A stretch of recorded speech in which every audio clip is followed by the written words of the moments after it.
We are live now. For the recordings, you need to go to the timeline for progressing towards 10 minutes at least. By this time, the people arrived.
Good morning, Rakhi. Hi, Vikrant. Good morning.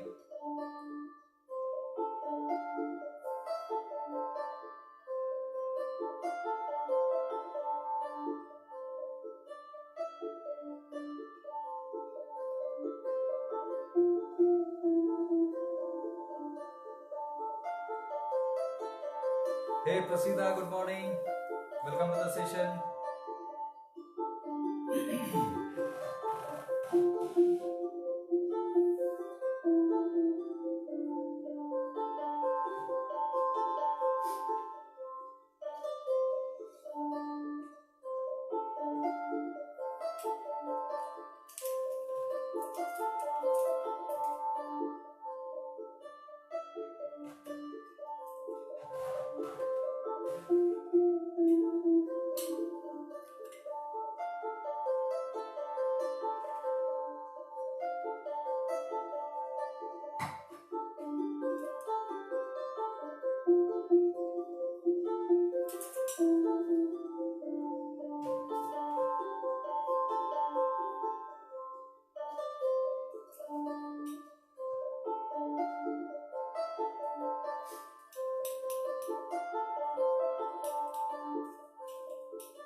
Tulika, good morning.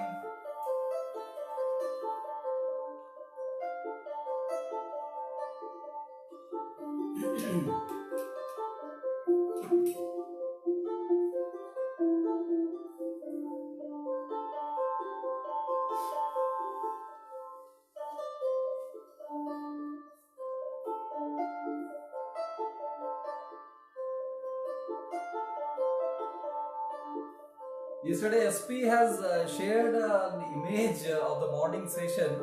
So he cast it on the TV and watch it. Very comfortable in a bigger screen, you know.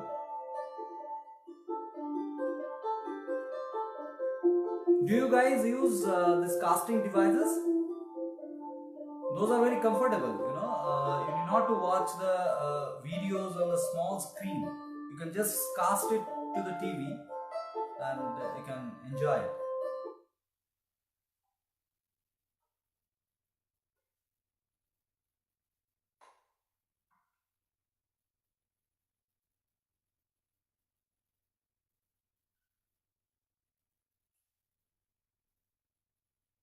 Let me show you. I can do it, I think.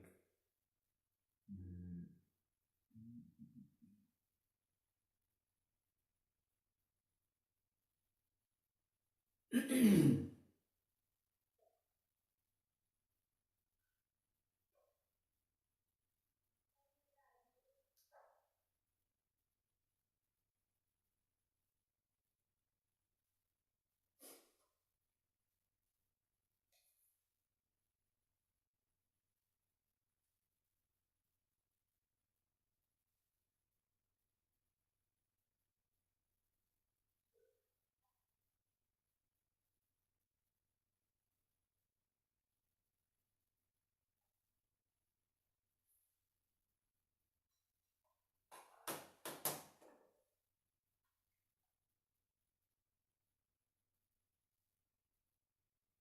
Yeah, so this is being casted now from my phone. This can be full screen also, and you can bring the chats, you can swipe the chat.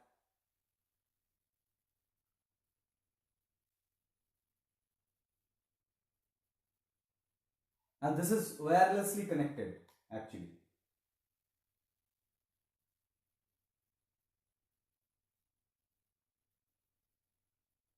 Hi Nandini, we are just experimenting the casting things. Those who do not know, they can go for these casting devices. So you can connect to your phone and you can cast the videos on the larger screen that will soothe your eyes, So let's bring back the iPad. Hi SP, we just tried out the casting thing that you shared yesterday. So yeah.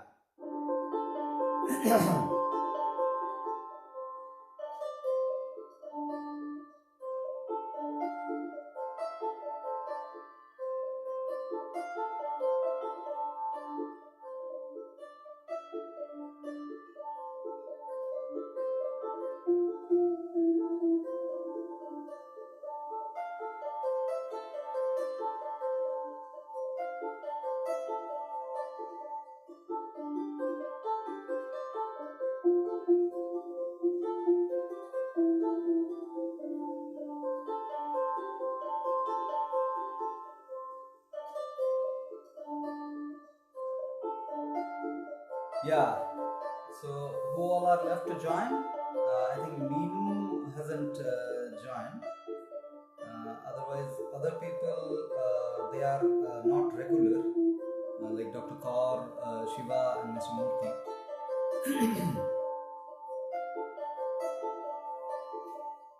So you'll have the silence in a minute now.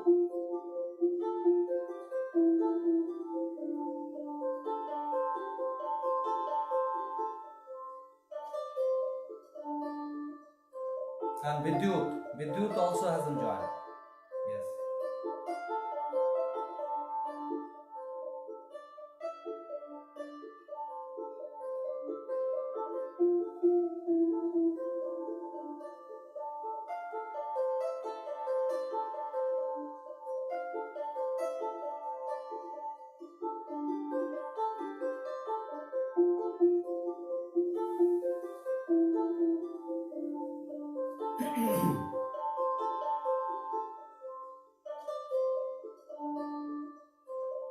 Yeah, Minu, messages get delivered little later actually. There is lag. We agree. But if both the sides do have good connectivity, then it takes around 15 to 18 seconds at the max. The lag is. So, which doesn't hamper in the understanding process and being communicative. Yeah.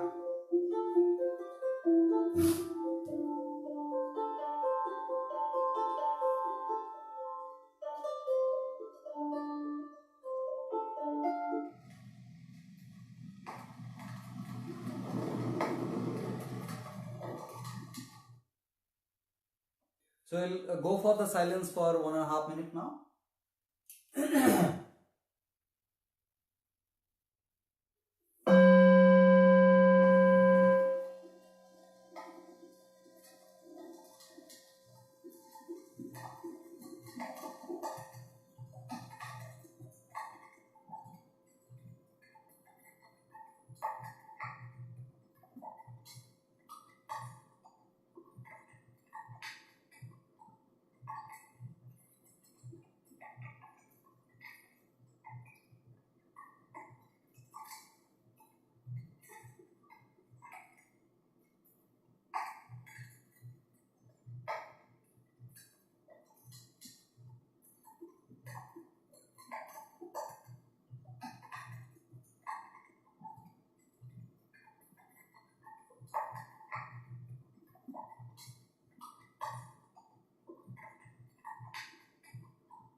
Yeah, Vikrant. Yeah, Vidyut has joined. Good morning, Vidyut. Vikrant is saying, I may have a solution over that. If people agree on a comment, they can like that comment and reply to same comment. If they do not agree, hope this has no lags. So I couldn't comprehend this thing, so we can take it later on.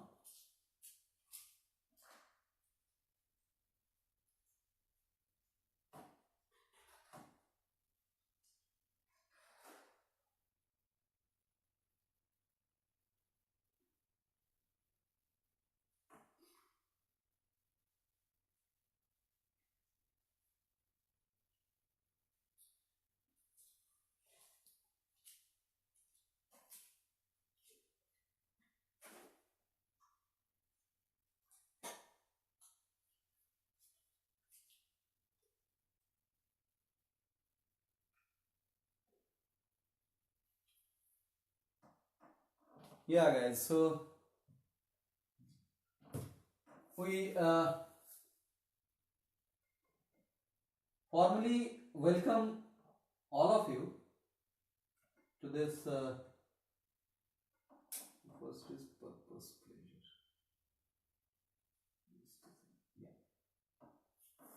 pleasure. Yeah.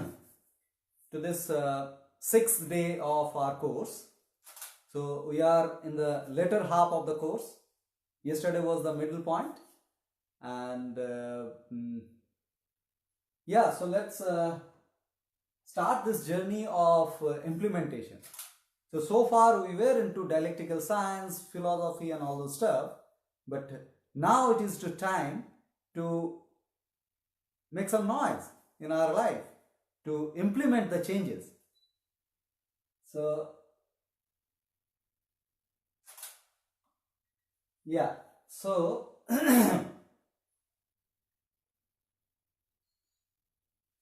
now I'll remove this sound back because of the lag only. It's getting little distraction.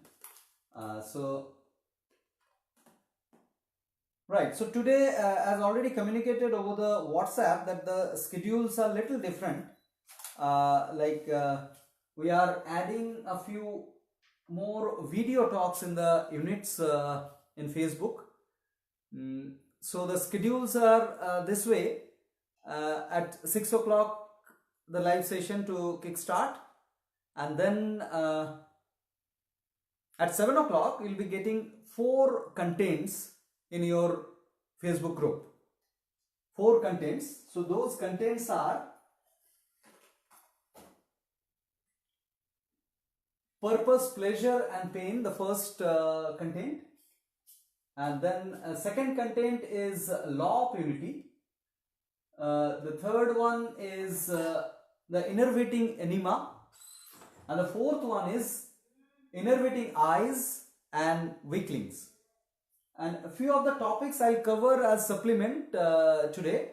So the readings are lesser comparing to the other days, and this will be very relaxing day as far as your contemplation is concerned, because it is hardcore implementation day. And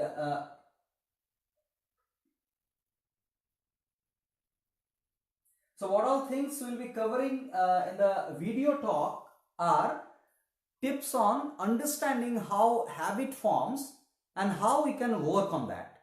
So it is based on learning theory in psychology.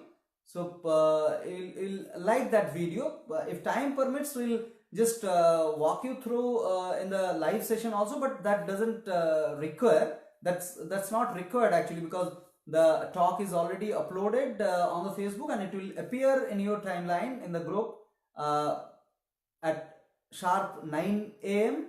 and 9:15 a.m. And the assignment as usual is uploaded already, and it is scheduled to get appear at 7:30 today. So yeah, so that's the schedule of today. Right, then let's start the first topic. Purpose, pleasures and pains. purpose, pleasures, and pains. Now, PPP. I like these alliterations, you know. This is called alliteration. If you repeat some rhythmic words or the letters, then this is actually very effective in getting attention of the learners. So alliteration for educators, it's a very useful mechanism. The English language has got this beauty of uses of the words. So purpose, pleasures, and pain. So there are a few examples of alliteration. See, drew a dagger brown with dried blood. So DDD. Being worn to war, it would earn no glory. So WWW. So similarly, in our article, it is purpose, pleasure, and pains. PPP. So yeah, that's a kind of kickstart of the article perhaps. But the point here that we are making is our body is our best friend. So we need to analyze the pleasures and the pain for its purpose. That's very evidential. So by now we understand what is the meaning of the voice of the organism. So if we develop a knack of contemplation, develop a knack of analyzing the things rationally, dialectically, then we'll easily understand the meaning of pleasures and meaning of pains. These are not something that should attract us perennially and just hold us.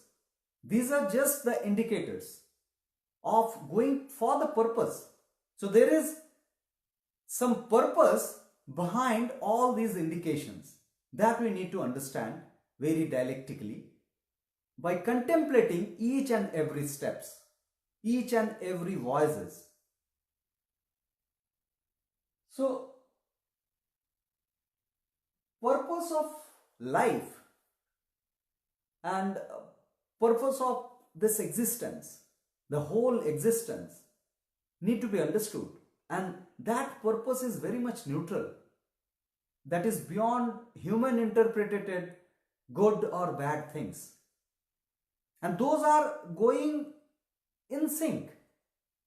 We may think the turbulence, we may interpret the turbulence. I often talk about this allegory that see in the 40 years of age or 50 years of age, if we look back, then we will find that we have done mistakes in our life, and we had been discussing about that. Now, as a matured person, we should not stick to that mistake, and we should correct it and move on. That's a maturity. That's a neutral maturity rather. Now, if you think about this civilization, which we call as human civilization with pride, the age of this human civilization is around 10,000 years or a little more than that. But what is the age of this existence, the universal existence, which is in billion years?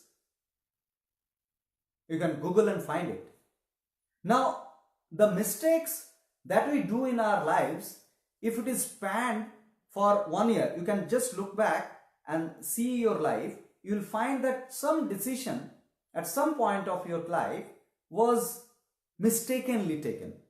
But at that point, you were thinking that it is a good decision. But now when you look back, you find that that was not a good decision. For example, my Diet Coke addiction that I shared yesterday. So I continued that for around 2 years or more than that, 3 years odd. When I was introduced to Diet Coke, and after that I got stick to it slowly, and I continued having it. So I continued for 2 to 3 years, and at that time I used to give really logic kind of things, that these are having less sugar, this is no problem for the diabetes and all those stuff, whenever I was questioned about that habit. And I used to think that that was good. Now, so we need to exclude the cases of dissonance where we understand that this is bad but we do. That's a lack of integrity problem. That's an integrity problem, but this cases we need to consider that something which we have considered right, but now we understand that that is not good, and we moved on, we erased that portion. That doesn't affect us.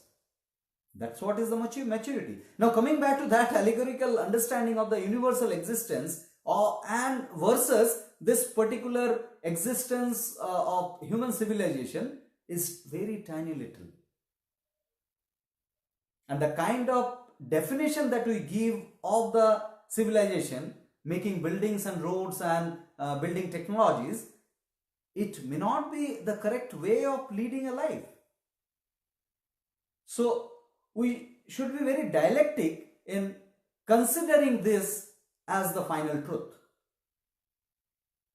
I am not against the use of the facilities that are being offered by the civilization, but we should not get attached to it thinking that it is the end of the world, it is the end of the universe. So this understanding will make us very dialectic to approach our pleasures and pains, you know. So if you look at the structure and the functions of all the organisms in this universe, you will find that these three primary activities that each organisms do, you know, the repair work, the reproductive work, and the reactive work. You know, are you able to see the colors that I am using? The repair is green, the reproduce is red, and the react is violet. And we understood yesterday that so let's use a notepad here.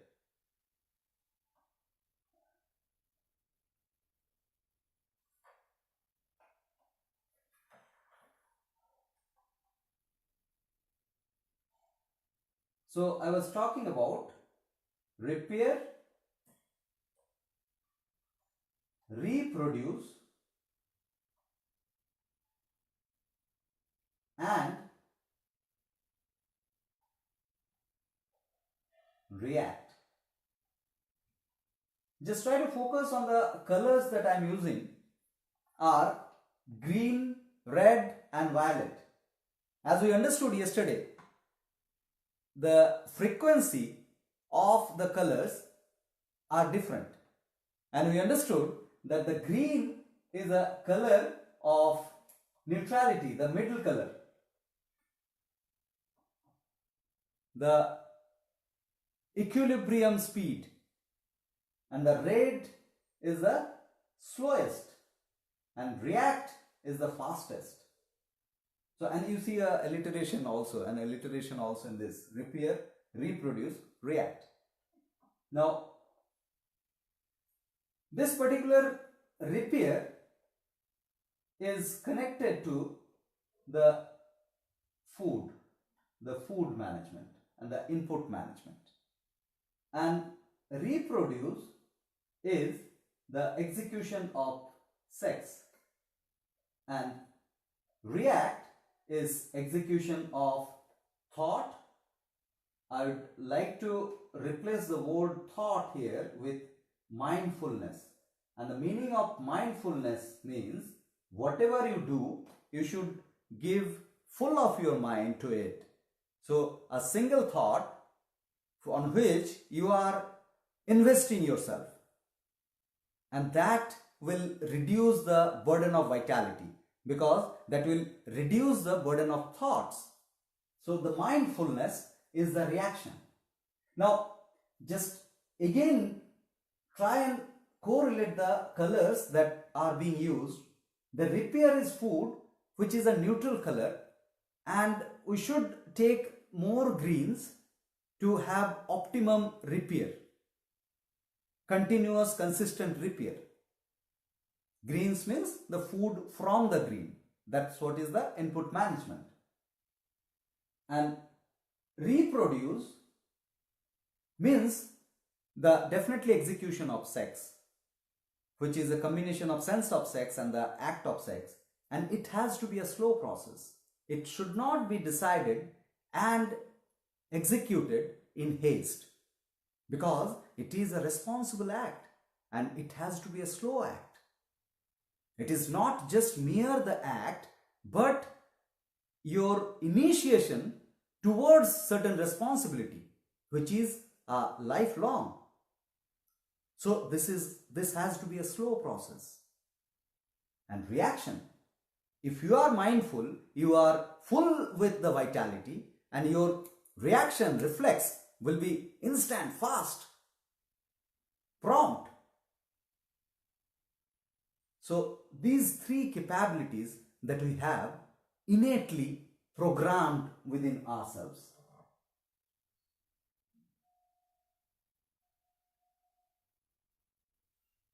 So repair is a metabolic act, that is to support our metabolism, which is 24/7 happening within us, and that can be supported with proper input management. We need to understand that. So more and more the elements input, RAW, and the simpler inputs of raw green produces, which are fruits and vegetables, that will support the metabolic act with an optimum habit execution rather. Yes, the reproduction is a responsible act, and it has to be dealt with proper understanding the meaning of procreation versus reproduction, because reproduction is very small act that we do, but the procreation is the lifelong engagement with the offspring that we bring to this universe. So this is a lifelong activity and cannot be done quickly. It has to be done in a mindful manner. Actually, on this topic, I must share that we are planning, Victoria is also teaming up on that, for some courses on mindful procreation. Mindful procreation, or as Victoria says, that responsible reproduction.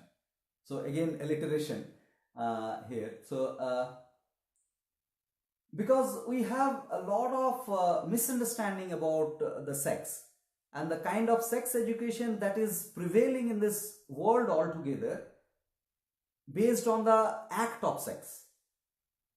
In the schools, it is being taught how to manage the act of sex. That is required, definitely, but it is never overtly and explicitly connected with the procreation, that is the beautiful execution of the sex. So we need to bring a change in the mindset of the youngsters towards this blissful experience, So there are actually misunderstanding of this blissful experience. By avoiding it, a kind of celibacy is glamorized, and the other pole is the irrational execution and the perverted execution of sexual acts. But we need to bring a balance in between, So the understanding of this phenomenal function that is programmed within us is very important. react, the creative act. And this creation emerges, and the emergence are very fast, but with a lot of vitality within. Because with lot of vitality, you will be having extrasensory perceptions. That is not something supernatural. Because if you have lot of vitality within, conserved vitality within, you will be able to enhance your senses, and you will be able to enhance your perceptory capability, and which was not being visible, which was not being sensed earlier, now on you will be able to sense that, and you will bring some creative angle to it. You will bring some unique innovation into it. And that's the beauty of the state of poise. So fast that act will come from you that you will be amazed yourself. So this is again another understanding that we are capable to react, and the emergence is nothing from somewhere supernaturally, but something is there but you are not able to notice. Now you are able to notice. That is what is the emergence, and that is what is the creativity. Creativity is nothing but emergence of something new, something unique from within. And that is the highest lifelong activity one can choose to do for the ultimate pleasure of execution. And that is what is the purpose. The purpose is the cognitive growth. The more you become creative, the more the cognition will grow. And cognition means a collective reservoir of your understanding, your intellect, your explorating capability, analytical capability, and all those cognitive capabilities. So this is the cognitive growth. The central purpose of our existence is nothing but conscious conservation of vitality consistently. Conscious conservation of vitality consistently. The moment we adopt that, we are done. We need not to put any effort to enable our growth, physical and cognitive. So more you read on the article, purpose, pleasure and pain.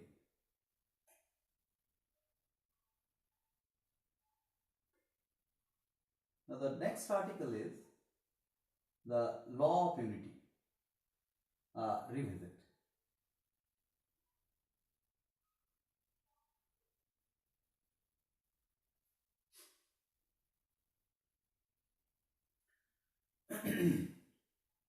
Are you guys there? There is so much of silence in the chat.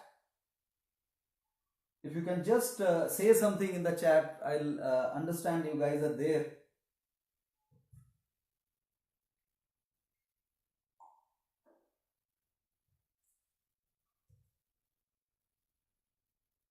I'll start the next trailer of the articles. I call this as trailer.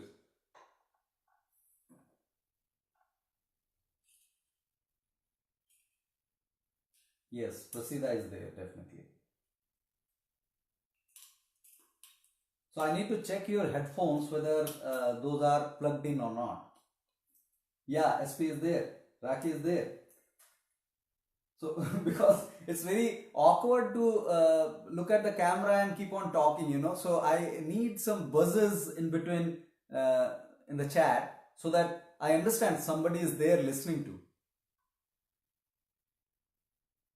Yeah, Nandini is also there. What about Vikrant, Vidyut?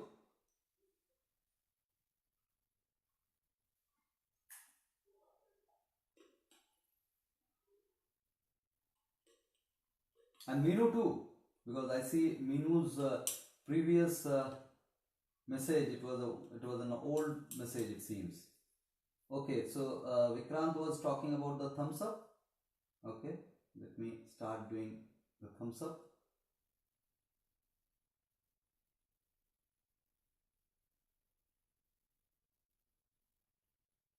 Yeah, Vidyut.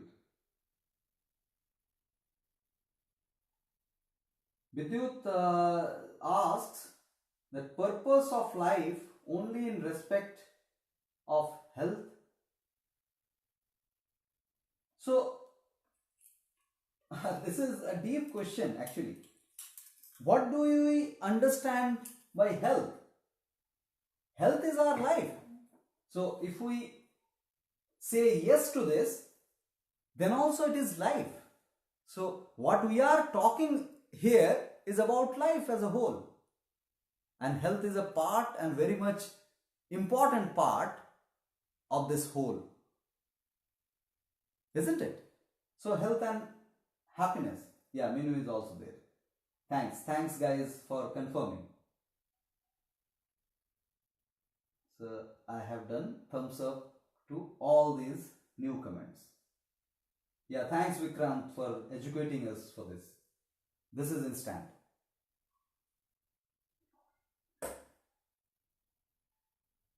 Yeah, I have given.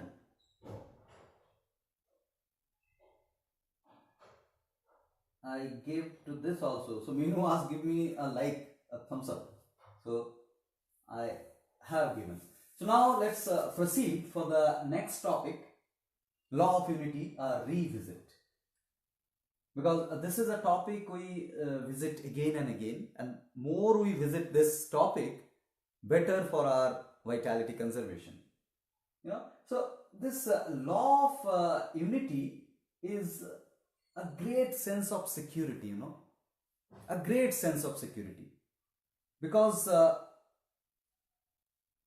if you relate with the whole yourself and you feel very much included in the whole, it gives you a great sense of security that you are taken care of.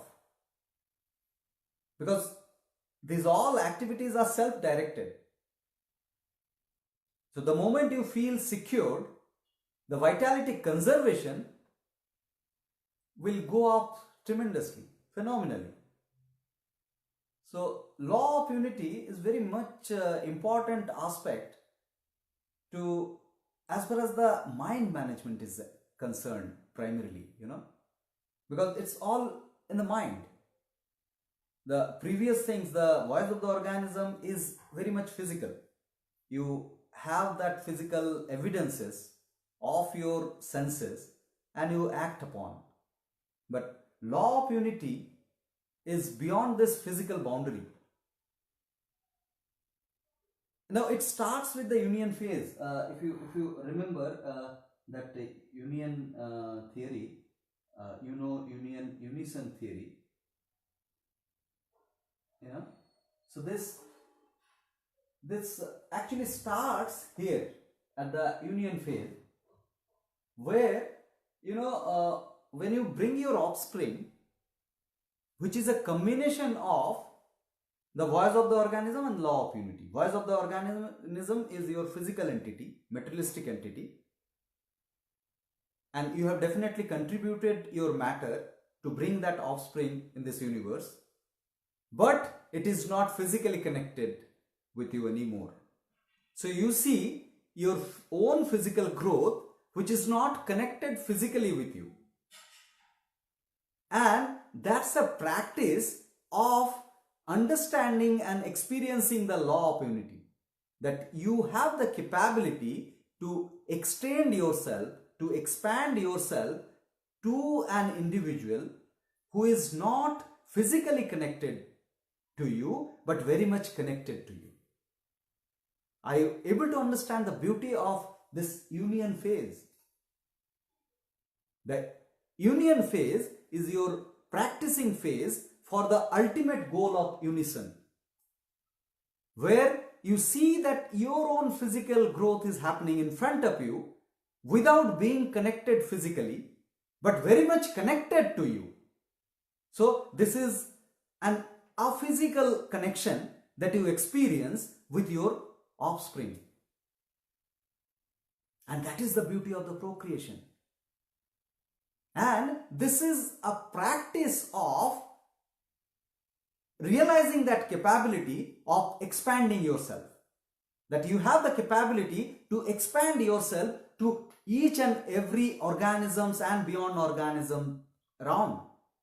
You have that capability, just that you need to realize that capability. It is already programmed. Somebody was asking, we'll revisit this topic specifically tomorrow. I think Rakhi was asking that how it is programmed. This way it is programmed, Rakhi. We are programmed to expand ourselves.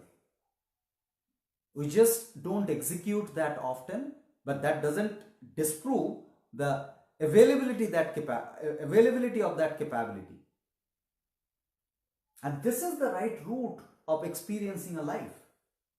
You take care of your physical existence, you take care of your physical existence that is not connected to you. You cannot claim that later stage as your own physical entity, and thereby you experience the whole slowly and gradually.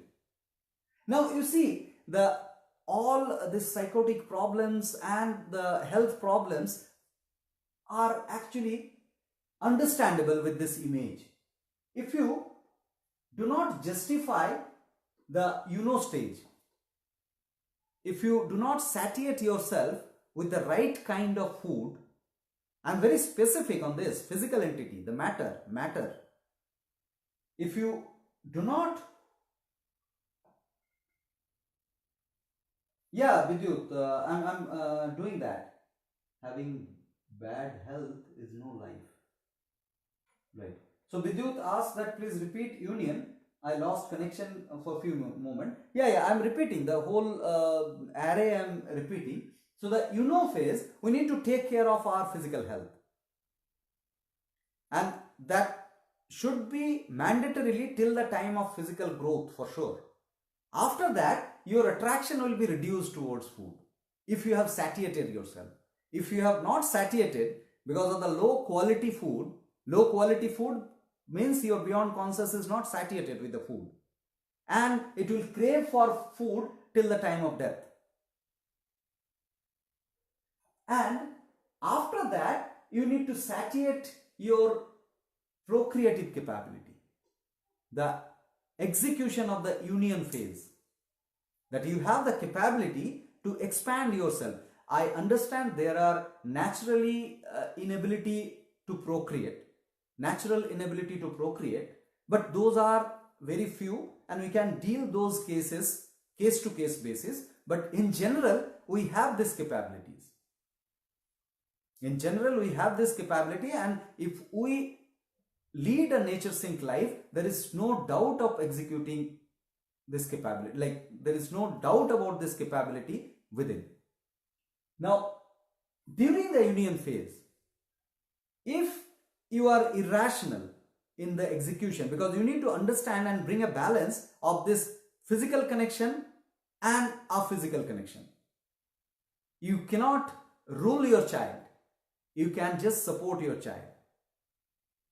If you understand that, then you will be easily and effortlessly transporting yourself to this unison the moment your child achieved the physical growth optimum. That is what is the union phase.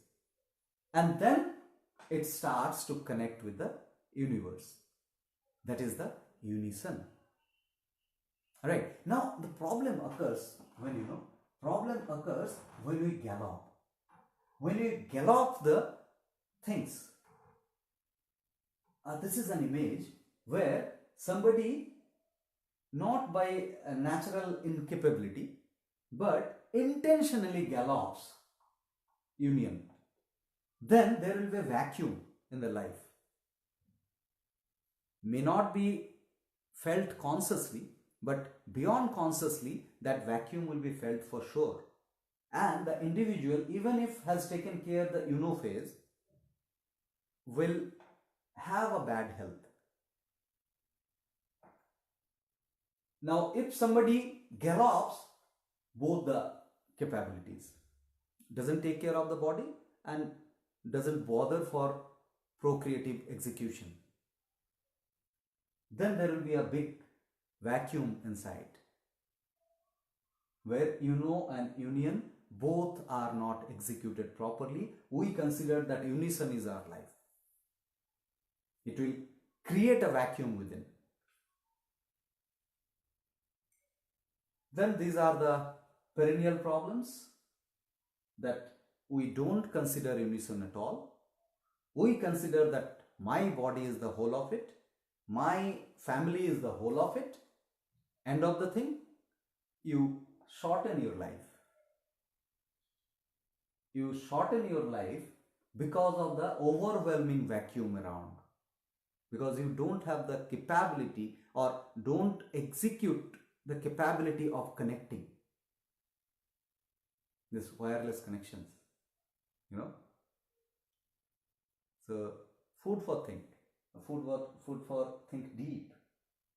And this is a kind of gap where you don't satiate yourself with right food and you crave for food till the end of your life because of that vacuum. So feed yourself good. Here actually that union and unison are now replaced with three different words: reasons, flexibility, and emergences. Now the reasons you can just see at a kid, you'll find always asking questions, asking for the reasons. We know this. And here at the stage of union, you are flexible. You cannot be rigid while dealing with your kid.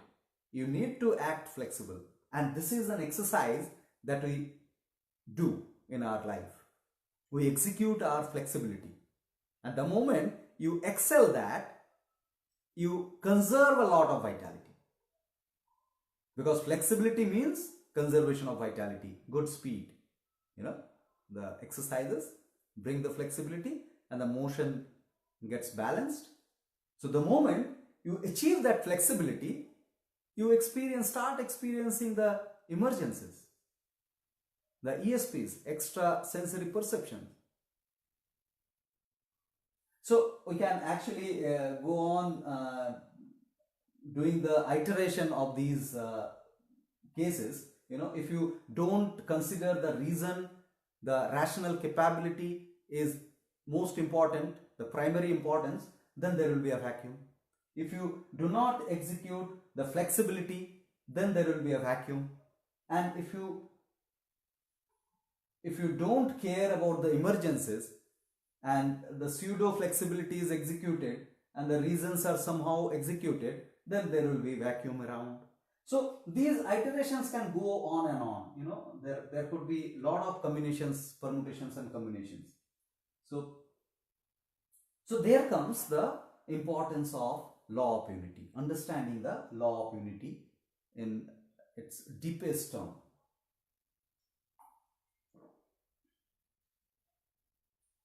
And the starting point is the question. Question, question and question to get it enlightened. Because enlightenment cannot happen without questioning. If we claim that, so there are actually thoughts on,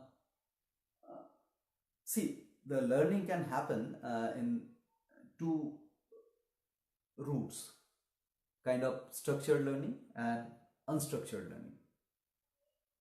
So in structured learning, we design a course like this. This is a structured learning.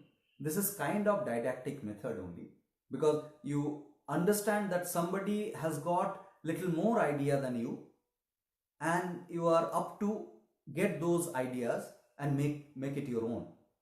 So it has to be in little bit of didactic format where one person talks more.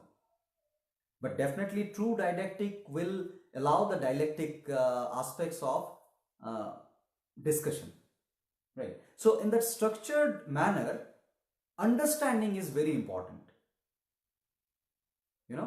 So now you have these three things,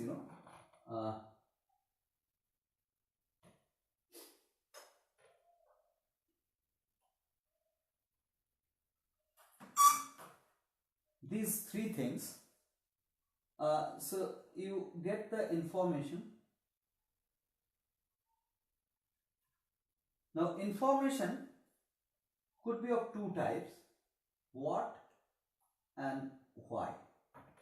Now there are few confusions that we see around of the structured learning, because structured learning is all about understanding why. But if we get confused, then we focus on the what, and what means directly practice.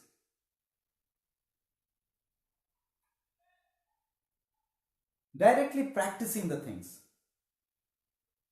And that practice is given a kind of assurance or non-assurance that you will have an experience.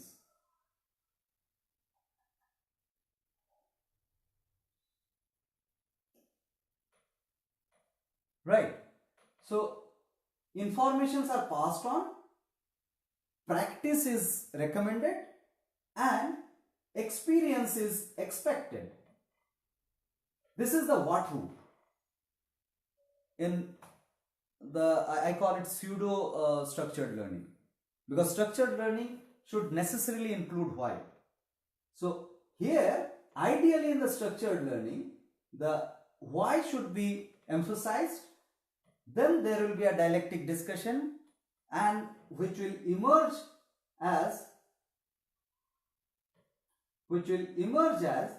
understanding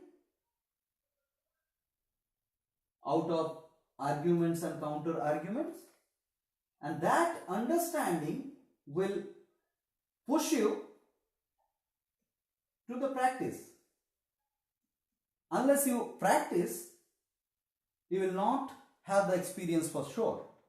Now here, experience is a kind of guaranteed experience because of the consistency in the practice.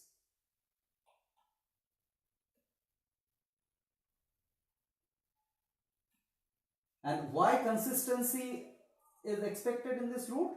Because of this phenomena called understanding. So now it is a time to contemplate. Suppose this particular course I am conducting, and I am just saying that eat mango, do exercise, go in the sun, meditate, you will experience good health. Definitely you will experience if you practice. You know it by now.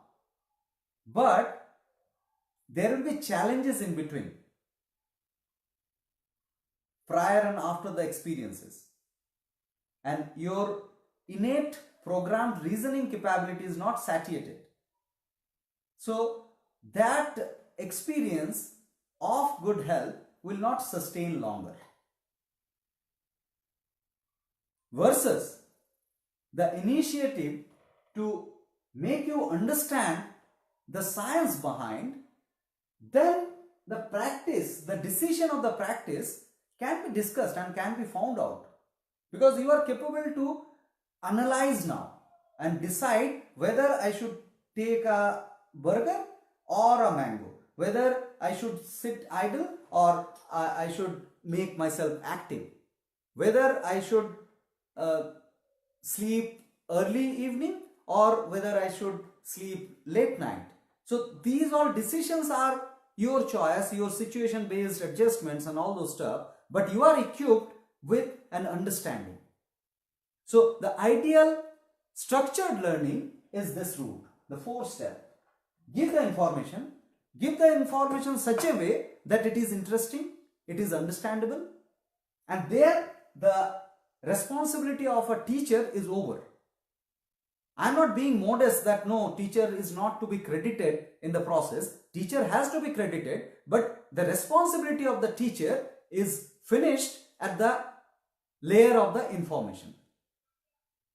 Now the understanding, practice and experience is your part as learners, right? So this is what is the structured learning. And yeah, so some structured article is going to come on this.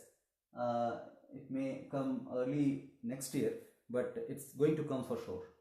Okay, so there is a question from Nandini. In the union phase, individuals who are into porn cannot manifest procreation well. So there is vacuum in unison. Absolutely, absolutely. So this is another evil, you can say, that the evil to understand sex properly, pornography, you know. So this pornography, what it is, there are two types of pornography. Those who do not know, just know it. One is acted and other is captured with hidden camera. One is acted. So acted, Vikrant is there from film industry, so he'll understand what I mean about acted pornography, with lot of crews around. They are induced chemically to do the act, and that is being captured and we are getting food without any cognitive activity. So film, I am personally a movie buff, so film is a super art which actually plays with your cognition, and the slow cognitive exercise that you do along with the film of a good film, which makes you think, is a great art. But this kind of shallow execution of film is not at all an art, because it uses your peripheral senses to take you and bluff you. So that's the acted one. And the second part, which is actual act but captured through hidden camera and exposed to the world, is a criminal offense. So whenever one goes, because I keep on offering this counseling for this sexual understanding, and people I know, very sensible people, very matured people, but they suffer this addiction with the pornography. Now, the moment you start watching a pornography, just pause and try and understand what kind of act it is. Is it an acting, or is it a kind of hidden capture? Either of these you will find. Now, if it is the first one, then it is playing with your cognition without the execution of your thinking capability, which is a foolishness. The moment you contemplate and understand that, you will not find any excitement anymore. And the second category is heinous crime. There is no doubt about it, because it's a personal expression of the love somebody is making, and somebody is capturing it and giving you to watch, and you are a part of that criminal offense. So this is a clear-cut understanding you can arrive at through rational analysis. You know, then these addictions will be very much shallow things, and this will go at any time when you understand and become aware about it.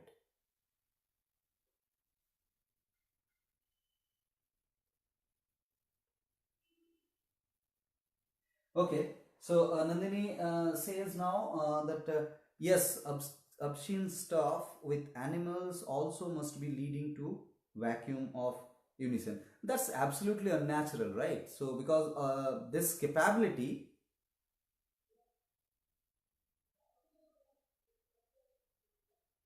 yes, Vikrant says that you should watch the movie Sex is Comedy to understand how these are acted. Yes, absolutely. So yeah, so Nandini, those are absolutely absurd things, because this reproductive capability is programmed by nature to execute within the species. So if you are going beyond the species, then that's a kind of I don't know what to comment on that. That's definitely an unnatural thing, and that will bring imbalance if procreation happens out of that act. Yeah.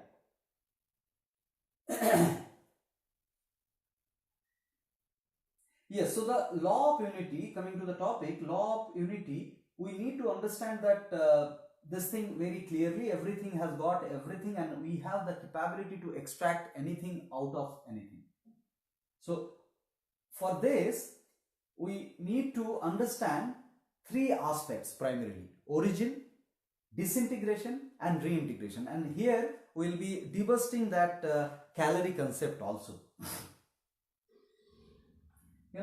So primarily we need to understand the origin of everything in this universe are these three things: radiation, air, and water. We understand by now the food chain and the way the forms structured. So this is first and foremost understanding that the origin of everything is this. Now, when I say everything, that means assimilation of everything within us needs some more executions, and those executions are disintegration and reintegration. Disintegration and reintegration. Now this disintegration process is nothing but disintegrating the input, be it a matter input or thought input. We process it for sure. We process it for sure. And the complex the substance, matter wise, the vitality consumption will be higher. That we know, right? And here the calorie concept also we can discuss.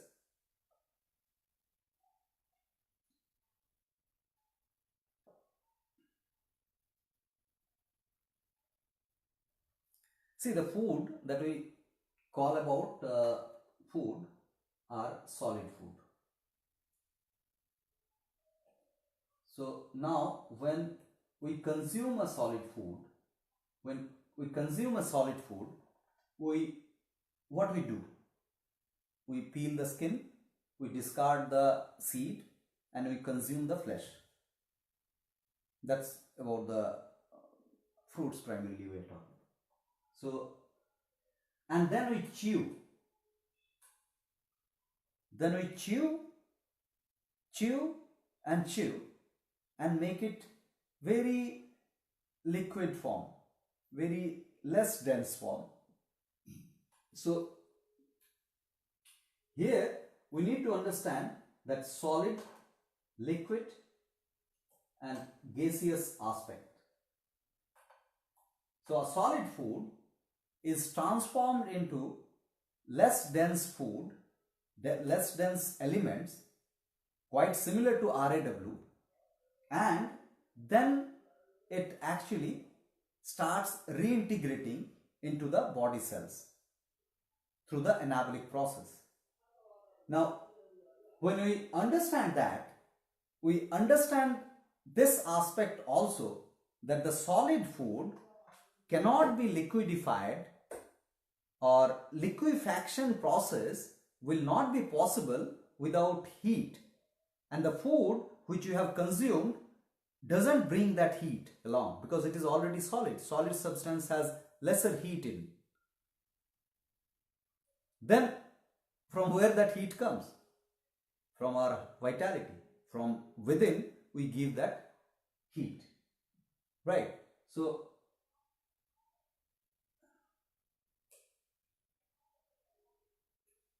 what we do, suppose we consume a food A, then that A is disintegrated and B is taken to the body cells, and a part C is excreted.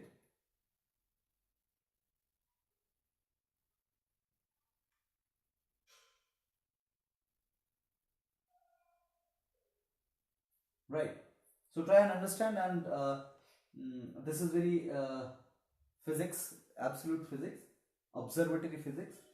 So in the process of A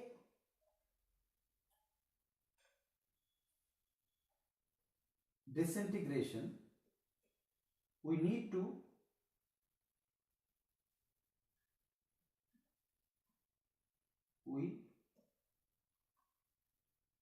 give heat.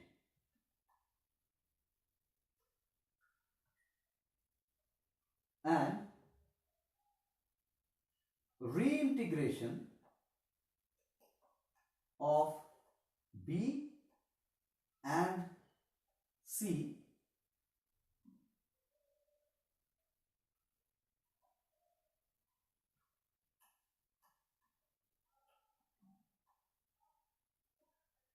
we get heat back.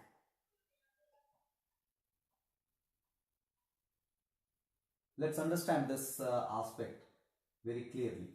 So here the amount of heat is H1, suppose, and here the amount of heat H2, suppose, and here the amount of heat H3, suppose. So what happens in A? In A is given H1, in B has given H2, in C has given H3. So our loss is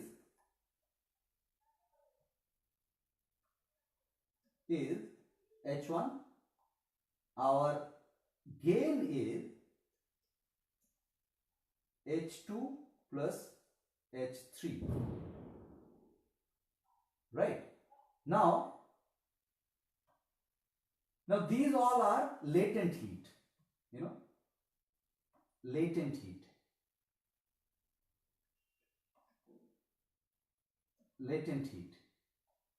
These are latent heat. Now what is latent heat? Latent heat is the heat which is needed to change the states of the matter. So latent heat is solid. Latent heat is, suppose solid substance is there,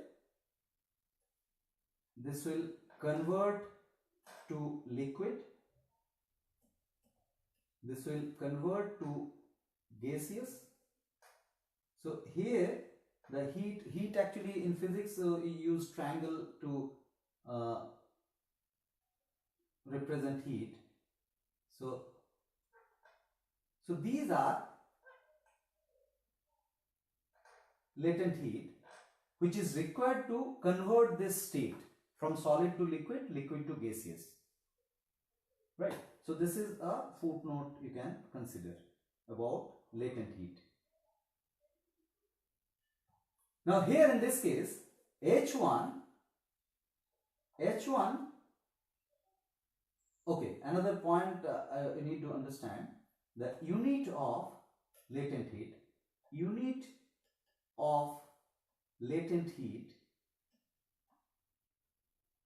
is calorie per gram in CGS system.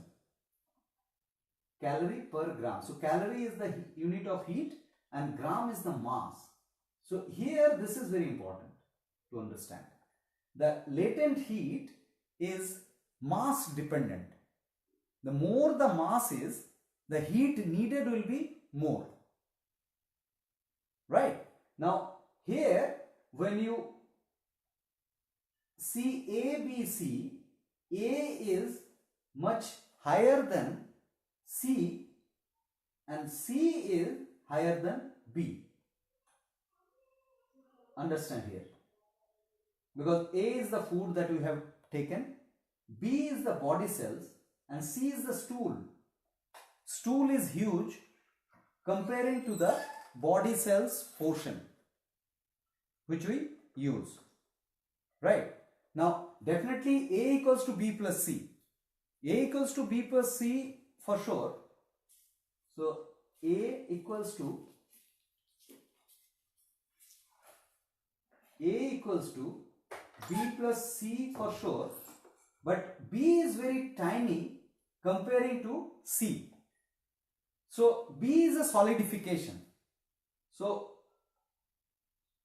liquefaction happens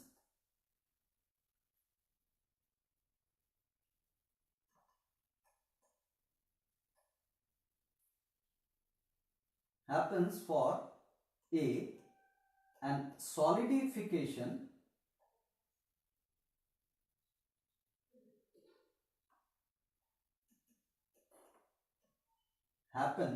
solidifications twice happen for B and C. But mass wise,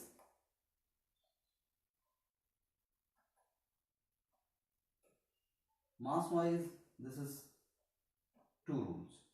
So when A is much higher, then definitely H1 will be much higher than H2, and H3 is the stool formation. That solidification is a low quality solidification that requires very less latent heat. So that is also much lesser than H1. From here we can definitely conclude that H1 is always greater than H2 plus H3, seeing the quality of solidification here, and the quantity of solidification here. So this is quantity, this is quality. So by seeing these quantity and quality, we can conclude that H1 is always greater than H2 plus H3. In ideal situation, H1 can be equal to H2 and H3. But in most of the situation, H1 is always higher. So there is no question of calorie gain because H1 is the loss. H1 is the loss. And gain is H2 and H3. So if always H1 is higher than H2 plus H3, then where is the gain in the calorie after consuming food? So I request you to contemplate on this and just analyze scientifically that no food can give us calorie. Scientifically, it's a hardcore physics, observatory physics. We are not talking with some kind of assumption that no food, we should not consider food gives us energy. There is clear cut why is answered, right? So that actually gives us this disintegration and reintegration aspect.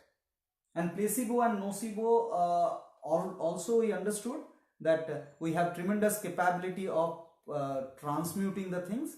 So that is executed through placebo and nocebo examples, which are very much real and accepted reality. So yeah, so that was the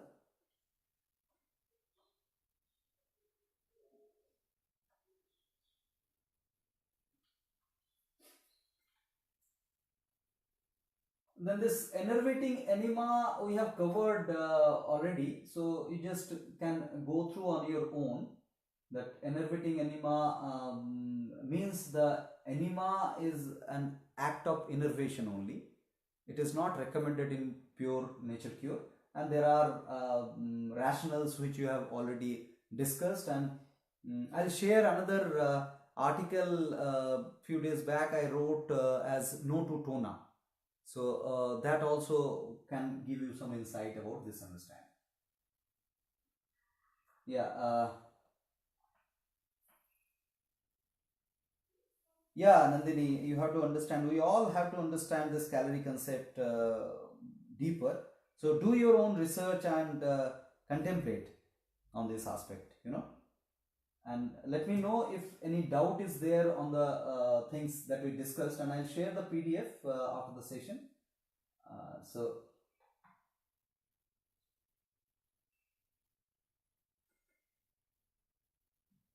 yeah. Now after the innervating enema, the next topic is innervating weaklings. So I need one yes or some buzz in the chat before starting a new topic.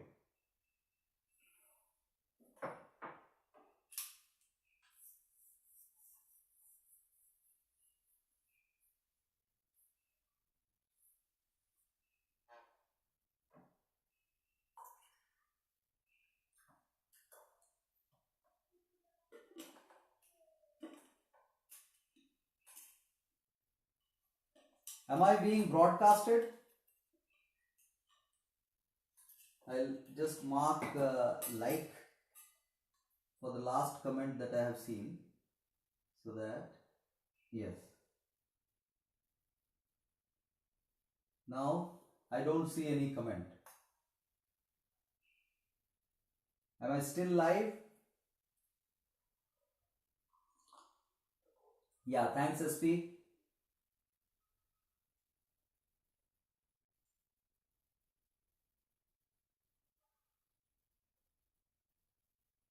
Yeah, Minu, thanks.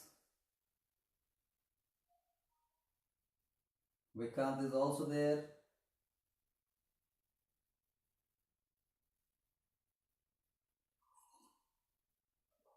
I have a question about the calorie in terms of body weight gain.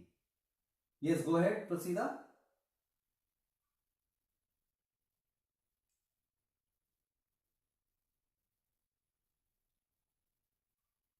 Okay, Vidyut asks that during reintegration of B and C, heat get back. Please repeat. Yes, yes. This is my favorite subject, physics. So I'm always up to repeat these. So see, A is the food that we eat. Then after eating, the food gets distributed into two parts, B and C. B becomes our body cells and C becomes stool for the excretion. And the quantity of B is very less. You see, for a matured person, the food eaten and the stool passed are quite similar, and you can prove it by seeing your weight every day. There is no much gain in the weight if you are leading a healthy lifestyle. Now that proves that B is very less in the quantity. So you need to understand and take this aspect. B is less in quantity, and C, the formation of stool is an output, right? So body will not spend much energy in it for forming the stool. So it will be a low quality formation, which will be not too solid, which will be liquid, semi-liquid kind of things, which will be passing easily and all those things, right? Now here A is liquidified. For liquefaction, we lose heat, and in the process of solidification, where B and C are the solidification process,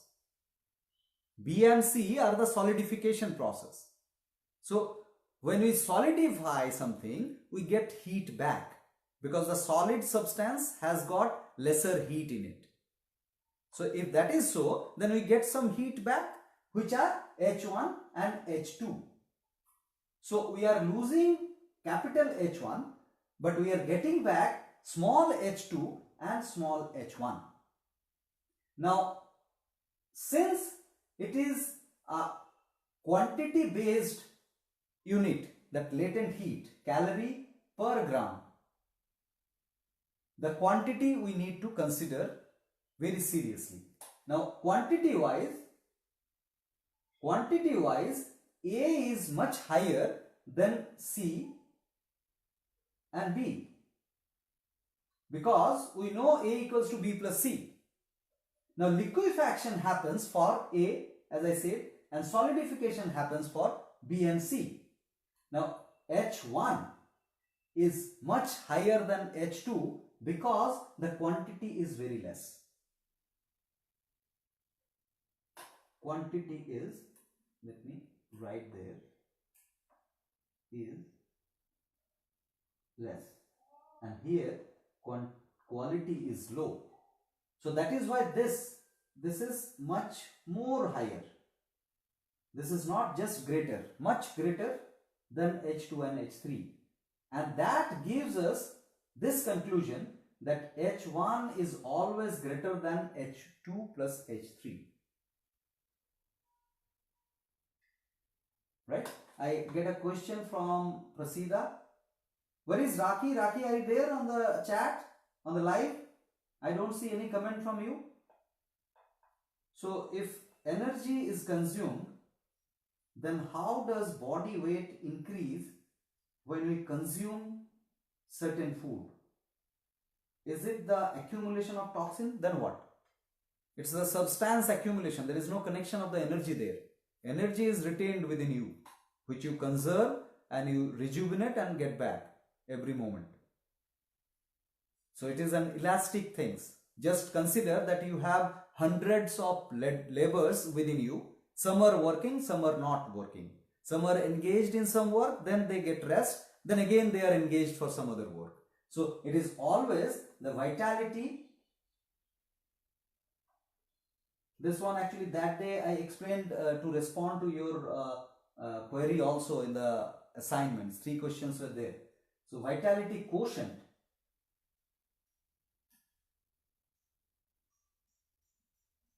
Yeah, thanks Raki for confirming. Quotient is suppose capital V and vitality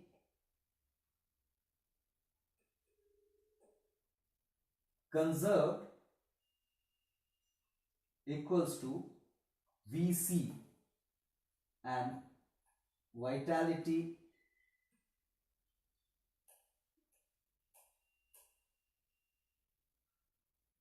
consumed equals to VC prime. Now the equation here is capital V, or let's see this one VQ equals to VC plus VC prime. Now VC prime is summation of n number of small v's, and these all small v's are engaged in the execution of different acts that we perform consciously and beyond consciously. These are millions. So now the task that we need to take is to disengage these V1s as much as possible. So VC prime can never be 0. So that's again another aspect. VC prime can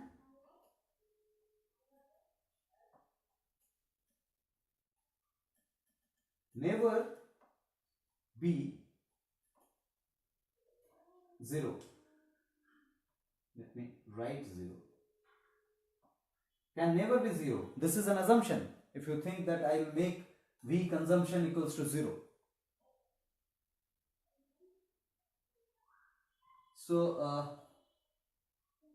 I think you got the idea, right? We need to disengage this V, and that is nowhere. Weight gain is again due to the lack of VC.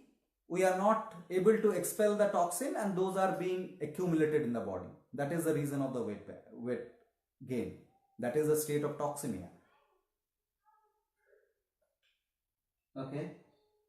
So Vikrant asked that how an external activity like playing, exercise, play part in this heat equation. Okay. I'll cover that. Just wait for that.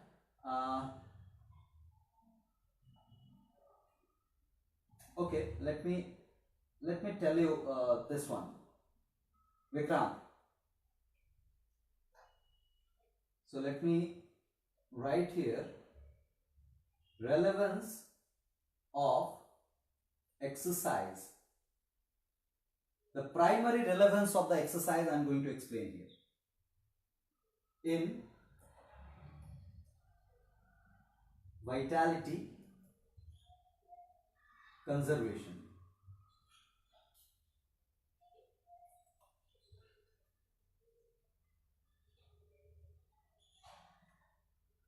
Yeah, thanks Prasida for confirming that understanding. So now let's understand, before understanding the exercise requirement, let's understand how our body gets the, so this is again a physics session, absolute physics session. How our body gets the nutrients from the blood. So you know that blood collects the nutrients from the small intestine, right? After collecting the nutrients, the blood flows like this. It's a closed system. It is equipped with a pump. We know up to this, we know, but we have not covered the lymphatic system. Now what happens? The cells here,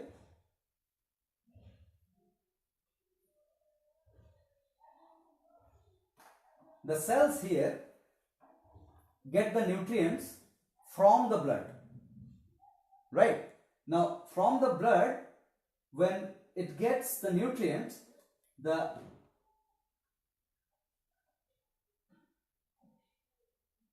lymph plays the role of transporting the nutrient. So lymph is a fluid which is actually working to transport the nutrients from blood to cell and the garbage from cell to blood.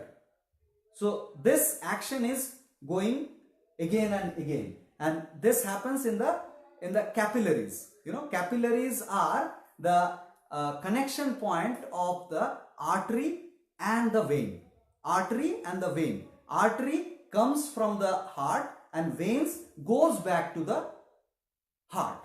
So arteries contain the nutrients and veins contain the waste material. We need to understand that, like predominance.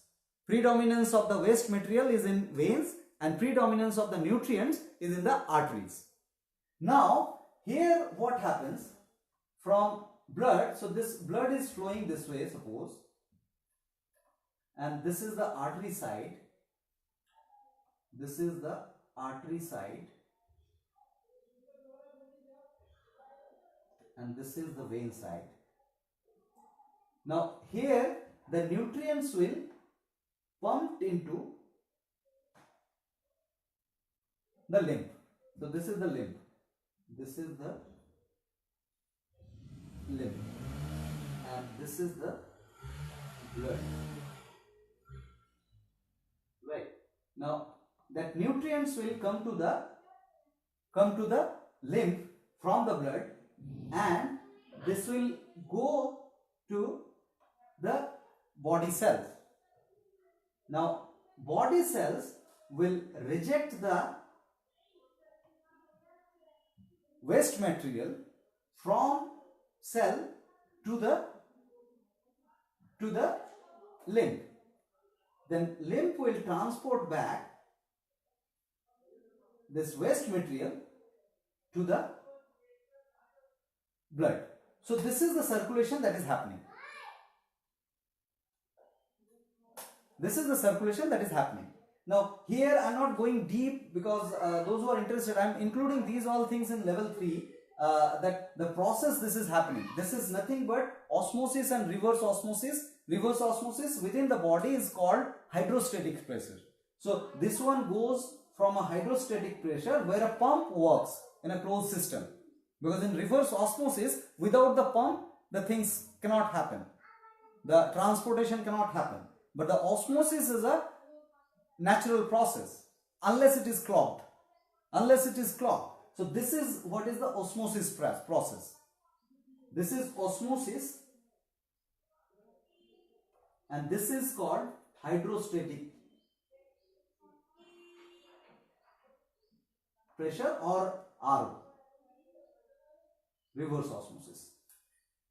Right. Now this osmosis pressure from the lymph system, and here also the same kind of things happen, but I'm not going to explain further because it will confuse a lot of information. Burden will be for you. Now this lymphatic system is the reason for exercising, because lymphatic system is an open system, and since it is an open system, it is without pump, because in an open system the pump cannot be employed. That is why nature has not sketched any pump for the lymphatic system, but it has sketched a lot of mechanism for that, to make the fluid run within the body, which is the joints. All the joints are actually full of lymphatic nodes.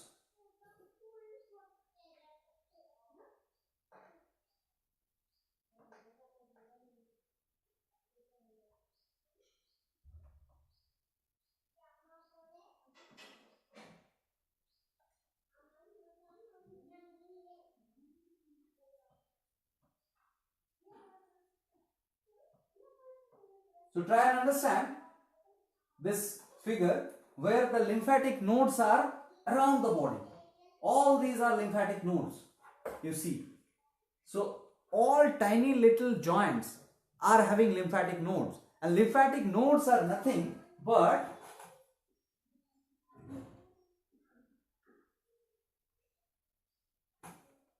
lymphatic nodes are like this. If the lymphatic channels are there, this is what is the lymphatic nodes. So this is what is lymph node.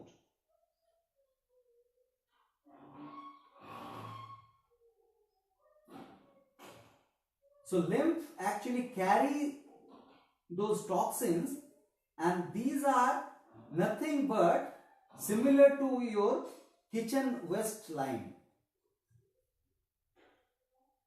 Here kitchen waste, you see the kitchen waste, this is the fluid dynamics, it's clogged at the corner, at the junction. You see when the kitchen waste goes through your outlet, so this is the outlet, it gets clogged here. Here it gets clogged. So the plumber comes and open this and clear this node here. So which is quite comparable, you know, this lymph nodes and the kitchen outlet. Now this lymph node is full with toxin if it is not moving. So that's the beauty of the structure, you know, the structure of the organism is such that the joints are to be moved. More you move your joints, you actually circulate the lymphatic fluid along with the toxins, so that the motion enhances. Otherwise, with the toxic lymph, the motion gets slowed, and because of the slowed motion, the body needs to spend a lot of vitality to push that heavy toxic limbs. Now with your physical conscious action, which you move in your stretching exercise, you are giving support to that open lymphatic system for that flow. And more the flow, more the elimination will happen because of the conservation of vitality. Because the yield of the vitality spent will be very less comparing to the non-exercising state and exercising state. So this has to understand very dialectically with the clear physics concept, that why we need to move our joints. That is why like joints are movable. Nature has structured us. So it starts with a chewing even. You chew more, the lymphatic nodes around this joint will be also moving. It is not, so one action and benefits multiple. One action of chewing, you are actually making the bolus well, the food particle converts into the bolus by the chewing action. Better chewing action, it goes inside the food pipe. So that's a contribution towards the eating. But this is a contribution towards the lymphatic flow also. Right? So chew more, move your joints more.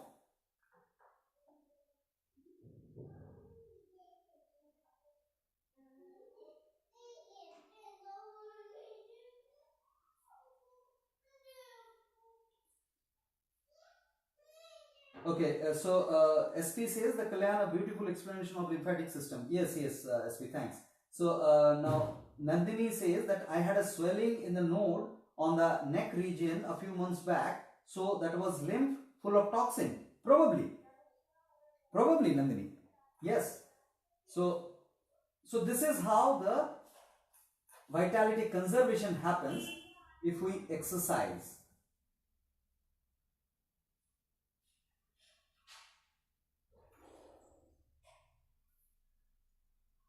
So we were in the innervating eyes and weaklings. This is a very important understanding.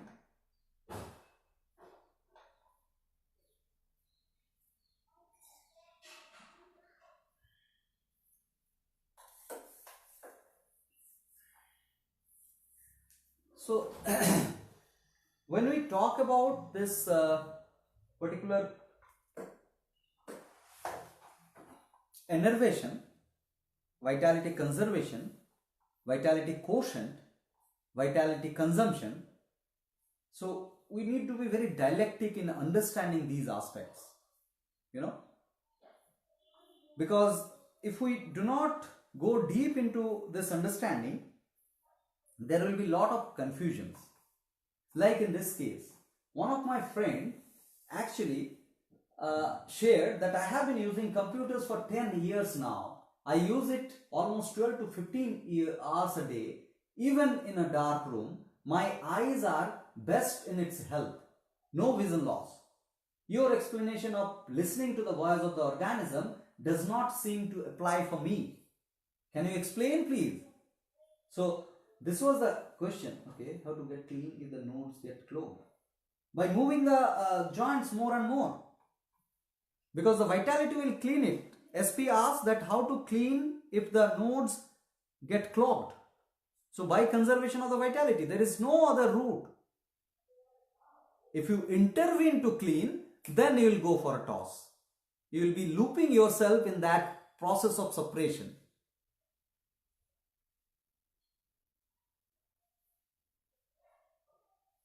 Right? So yes. So this was the question, that I do use a lot my eyes, but my eyes are fine. I do look at the lights. So why this was the question, like eyes are meant to the originality of yes, this one. So for eyes, opaque reflected light is vision enabling. So you cannot look at the light directly. That will, and the moment I am looking at the light, my eyes are being closed by default. So it is not made to look at the light, but we end up looking at the screens, making it attractive. Sorry. So that's a kind of suppression of the voice of the organism to make a source of light attractive and keep on looking at it. That we do. The mobiles, the computers, these are very hazard for the eyes health and overall health. Now, but we end up doing that. We should not justify our doing if it is, because the truth cannot be altered, right? Because of my uses, I cannot mutilate the truth. So if I do something wrong, it is wrong. Now this guy was asking that your explanation of the voice of the organism is flawed and that doesn't apply to me. If it is not applied to an individual, then it is not a general fact, or it is not the true as you claim. So now here we need to understand that the weak link aspect, weak link, we need to understand very clearly that we develop weak links attributed to genetics, environment and lifestyle. So the reservoir of the vitality is something from where we get the labor to execute an act, which could be seeing, which could be listening, which could be talking, which could be cycling, which could be thinking. Now the reservoir is a common reservoir. So from the common reservoir, the vitality is being sent and being conserved. Now in this particular case, I was an outlet of the uses of vitality. So vitality is engaged in the eyes, but because of some genetic factor, primarily genetic factor in this particular case, his eyes are stronger, not the weak point. And that person I know regularly consumes thyroid medicine for the problem in the thyroid gland. So in his case, the weak link is the thyroid. Now here, if you are misusing eyes, it is not mandatory that your eyes will be converted to the weak link. It could be, but it may not be because of the genetic factor, because the weak link attribution is from genetics, environment and lifestyle. So all of us do have different types of weak links. We need to understand this.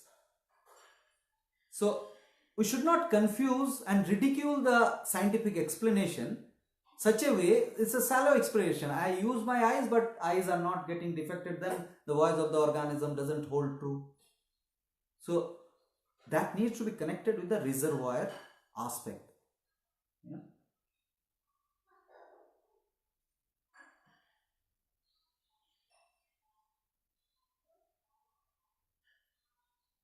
So the chain is,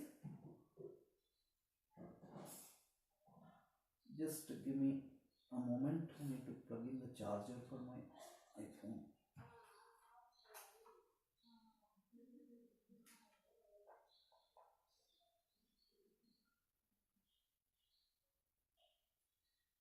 So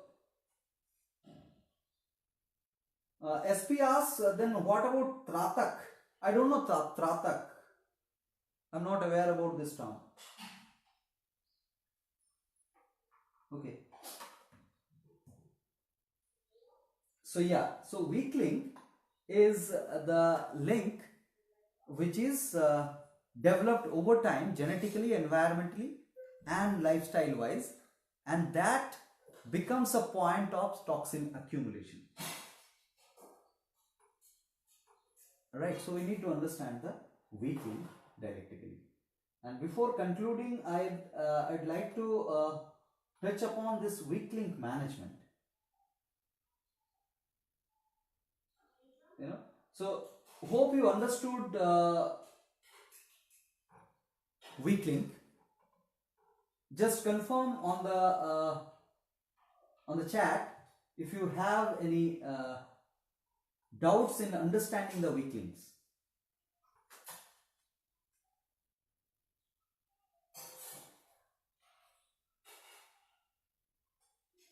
So SP says, looking continuously at the light source as an eye exercise.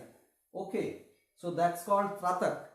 I didn't know about it. So now eye exercise as per Pure Nature Cure has got a different ball game altogether.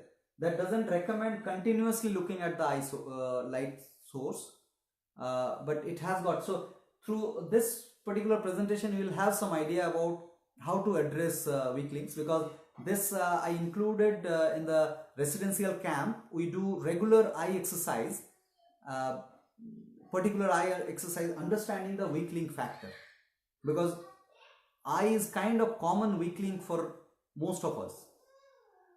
And just to share, my glass power was 4.25 before transiting this lifestyle. Now it is settled at 3, but I am trying to reduce it further, and I kept this particular glass is 2.75 that I use. So I keep changing my glasses, reducing the powers with the exercises and all those management which we are going to see now. Kind of general weak link management I'll cover here, not the eye exercise specifically. But in the residential camp, we do this eye exercise regularly, twice a day. Right, any other question, please drop in. I'll wait for a minute, then I'll cover this weak link management.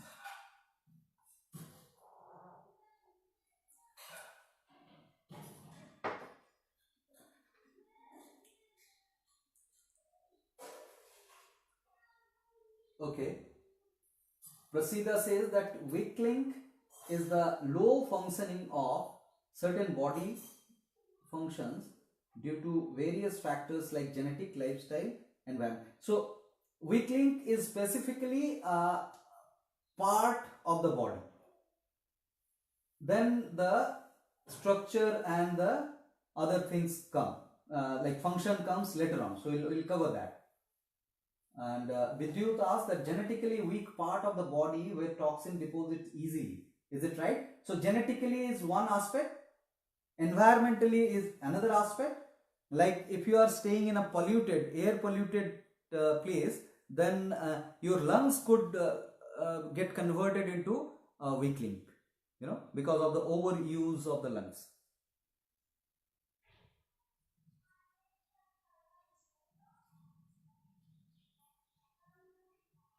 Yeah, eye management definitely is needed, but unfortunately I couldn't add this to this course, that particular aspect, but you will get some idea about this weak link management.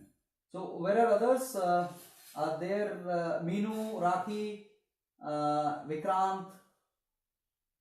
Please respond in a short sentence or word.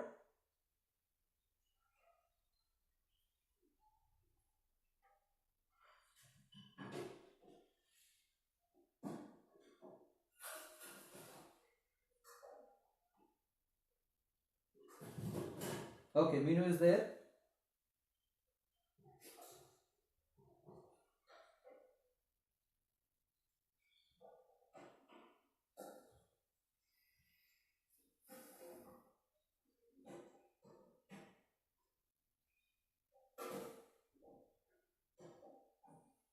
Okay, Vikrant,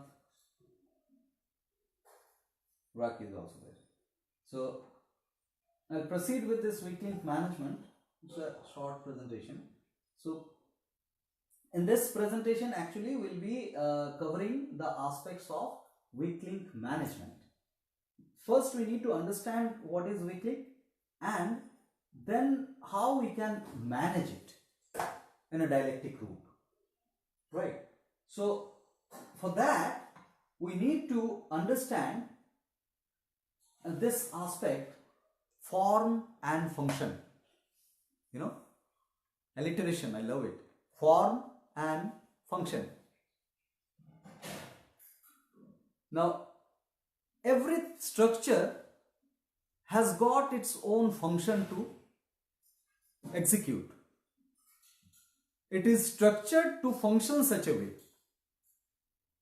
Actually, Howard Shelton has given this concept to the world by explaining structure governs function. So the structure of every part of the body governs its own function. So when we try and understand the weak link, we need to understand this concept first to go ahead. The structural existence, the form, is very much important. Structural existence is the existence how the particular body part is maintained. So in level 3 what we are doing, in level 3 we are actually following the MBBS syllabus and explaining each part of the body as per the structure and the function. We are not going in the lab analysis of the elements, but we are doing the blood story. If you have gone through the blood story, that is based on that structure and function analysis, because that's what is the root of nature cure. You know, when we try and understand the health, then level 3 is definitely to become an educator, lifestyle educator. So they need to understand the anatomical and chemical structure and the function. So that's the objective of that. Now coming back to this, the structural existence of the part to be analyzed first. If some structure is there, suppose my elbow is structured this way, this cannot move the other way, this needs to be understood that the hinge is here to enable this thing move this way. This is very simple to understand. No rocket science is needed to go deep and understand the structure. You can just Google it and find it. YouTube is full of with the videos of different biology videos. So you can understand. Now the structural existence, when you analyze, then you need to understand the operational existence. You know, the operational existence will be correlated with the structural existence. When you do these two, then you identify. So that was a general analysis that you do. Then you come to your part which you were considering it might be weak. Then you identify the structural deformation if it is there. So the deformation can be, so if you go to the root cause, the structural deformation is the root cause of the functional deformation. So you need to identify this fact. So first you have analyzed the standard structure and standard operation of the function, form and the function you have analyzed. Then your own structure deformation. Yeah, SP, break. You want a break? Okay, okay. So let's have 2 minutes break. Then we'll resume. Yeah, that's a rule that we follow in the camp also. If one person is asking for break, then all have to go for break, right? So not the other way. So this is absolutely fine. Let's take a washroom break. I'll come back in 2 minutes.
Do let me know when you guys are back.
So guys, if you are back, then we'll start. Prasida is back. Confirm others.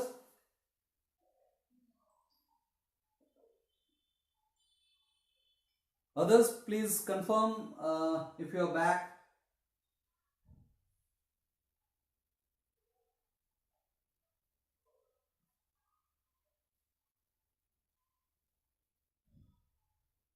Right. Meenu is back. Prasida is back.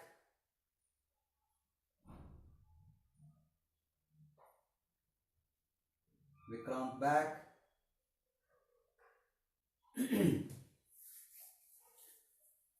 So Rakhi, Vidyut, SP. I am waiting. So I thought today it will be shortest comparing to yesterday, but it's going to be longer than. Hope if somebody is having any emergency commitment for an hour or so, because this is a full time, I don't allow anybody to go for longer commitment. So you can skip the session and watch the recordings.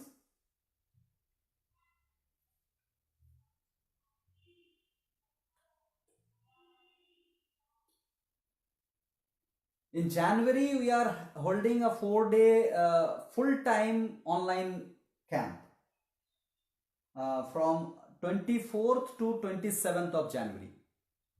And in February, we are doing a camp in Agra from 14th to 17th of February. You know, so just if you wish to attend or if anybody you recommend, you can share this. I'll share shortly the notifications and the links, everything. Right. SP, are you back? Vidyut and SP, are you back? Please confirm.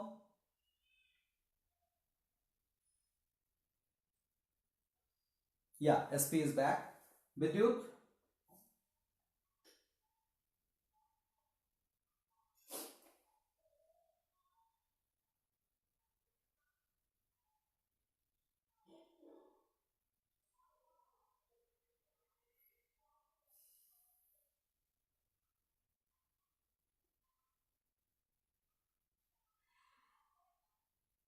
Vidyut, if you are there, please confirm. We'll wait for another 1 minute, then we'll start. It's 7:59. We'll start at 8 sharp.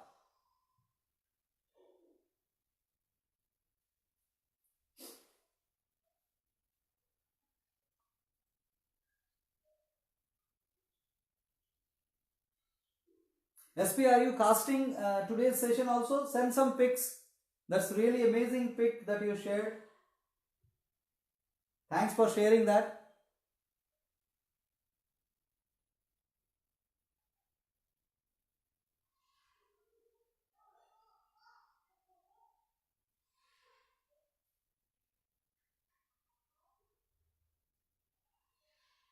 And by now, I think assignment is live at your end. You got the assignments before the reading of the articles. Though you got some fair idea about the articles. Those are short writings, but two videos are there. One is the habit management and another is natural bariatrics. So do watch those videos. Those will be coming live at 9 and 9:15 in the unit, today's unit. So do watch those. And yeah, Tulika is there in the session. She joined in the morning, but I'm not sure if she is there. Tulika, are you there?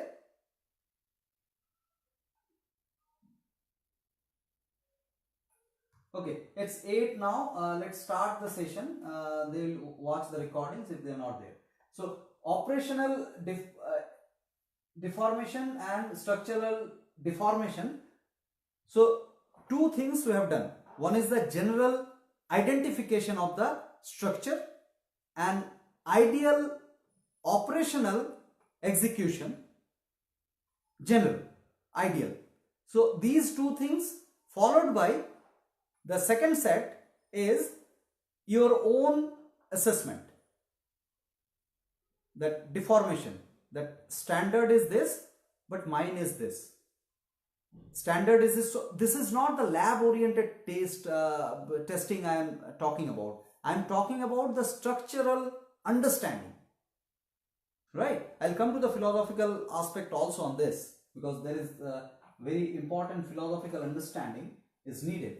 Now the structural improvements is also to be understood.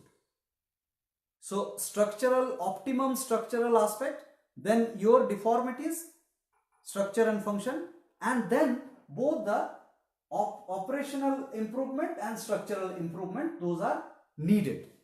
Now how we can improve the operation, that has to be understood.